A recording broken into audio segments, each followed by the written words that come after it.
So it's April 1st, and we get a phone call from the folks up in the Algoma region saying they got tons of snow and the riding's great. We're looking out our back door and we're thinking, we're ready to pull out some ATVs. This has got to be an April Fool's Day joke.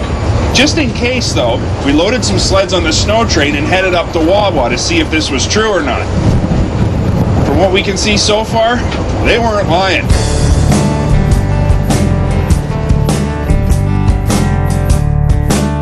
The train station is located in downtown Sault Ste. Marie, which is not accessible by sled. The only way to get your sleds to the train is by truck and trailer. The train station parking lot is big and well lit, so leaving your rig there is no problem. The snow train rolls out of the station early at 9 a.m. It's suggested you call the day before to verify exactly what time the whistle will blow the day of your trip. Figure on arriving 45 minutes early to get everything packed up and ready to go. The experienced crew at the train station will help you load your sleds and gear into the cargo car. These guys have this process down to a science, and it only takes a few minutes to get the sleds from the trailer onto the train. Before you load up, make sure you double check your sleds and gear. It's a long ride and the cargo car is off limits during the trip.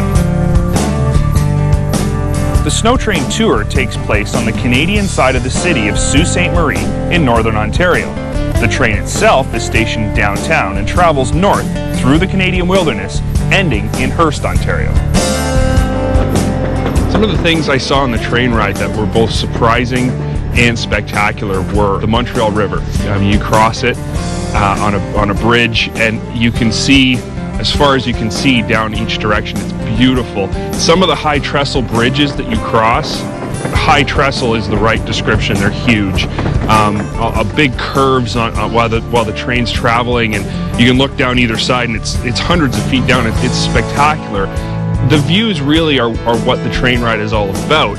Because you're running along the sides of mountains and hills and things, you can see further than you would normally get to, even on a snowmobile. So being able to ride the train gives you another experience to the snowmobile aspect and the snowmobile ride that is the Snow Train Tour. The train is really a big part of it, and it was really, really interesting and exciting to be able to do that. The whole train ride on the snow train was really amazing. Like I really enjoyed it. Just hanging out with friends and just, you know, it was really relaxing, really laid back, and the scenery.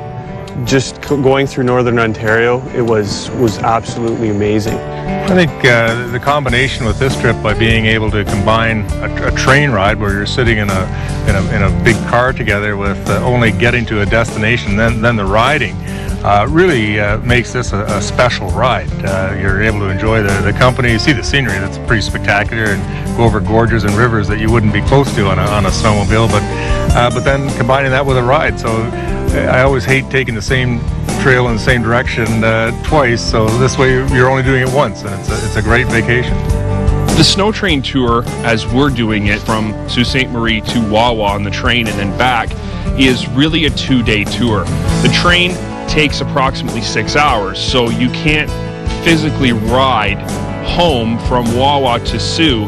If you've taken the train in the morning, there's not enough time. So it's kind of a nice breakup of your time because it makes things more relaxed. The train ride day is very relaxing. There's not really anything else to do when you're on the train besides spend time with your friends and family.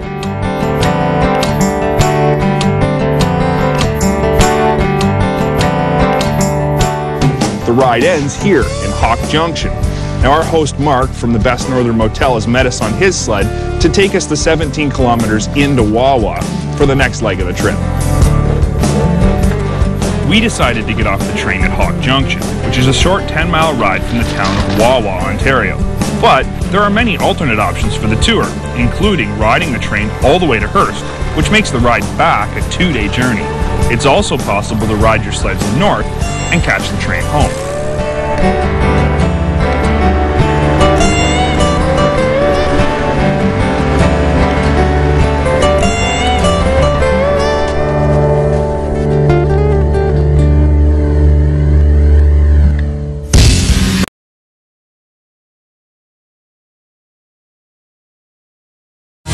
So So we spent all day yesterday on the train, which was beautiful.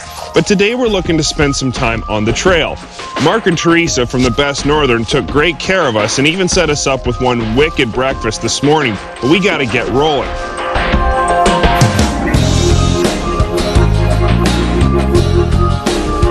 The second day is the ride, and it's a big ride. I mean, this is going to take us all day to get back to the Soo. Spectacular trails, excellent snow conditions, and that's the second half of the trip. Being able to go for a whole day that's sort of relaxed and laid back, and then a whole day that's a real ride. You got to put on miles. It's a neat comparison, and it's neat to be able to do that. It's been a lot of fun for the guys that we're with, relaxing and hanging out together, and then putting on some hard miles too. It's April 3rd in Ontario, sun shining. You don't have to wear all of the heavy-duty clothes that you have to wear for the balance or the start of the winter. And we've got 5 feet of snow if you get off the trail. And this is a normal winter up here. This is a condition you can expect by coming up here in April. The day that we left for the trip, the conditions at home weren't that great. It was raining and warm, and all the snow was melting. But once we got further north, the rain changed to snow, and then we found out that up in Wawa they had a huge snowstorm. They had over a foot of snow, fresh snow. So right away I was really excited, and I couldn't wait to get there. When you're doing this tour, when you get on the train and you look at the map and you think, okay, I got to ride back from Wawa to the Soo. It's a scary looking trip. It's huge. It's a long ride. It's 180 miles or so, around that area anyway. And it looks like there's absolutely nothing between Wawa and Sault Ste. Marie, which isn't true.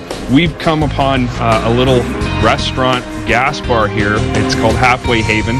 It's your only stop along the way. They've been doing this for 10 years, and they served us a great meal. They filled their sleds with gas, which is all that really mattered, and it's going to be enough to get us home. So basically, don't be afraid when you're looking at this trip. Don't think you got to carry a $5 per sled to get you home.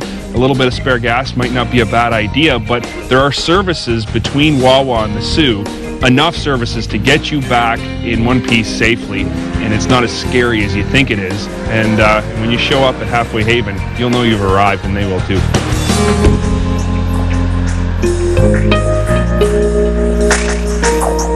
I've been involved with snowmobiling for a long time. I'm the old guy on the trip, but it gives me great pleasure to be coming back to this part of Northern Ontario. When I first became involved with snowmobiling within the OFSC, this whole trail or trip would have been impossible. Would have been for the absolute adventure, having to tow trailers full of gas to make it work. And today it's doable by anyone who wants to just see nature.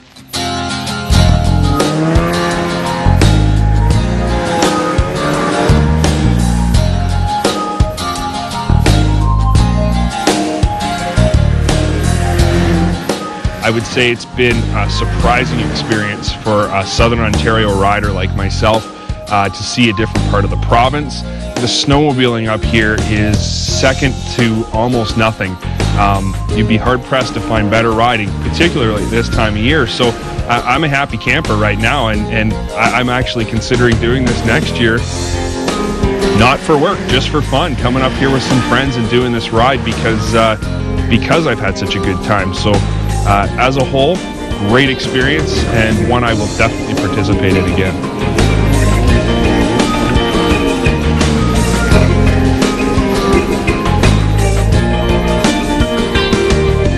Boondock riding can be a lot of fun, but you have to remember you need permission anytime you venture off the trail, because you never know when you might be out there accidentally roosting somebody's private property. Until next week, ride safe, ride sober, and we'll see you on Snow Tracks.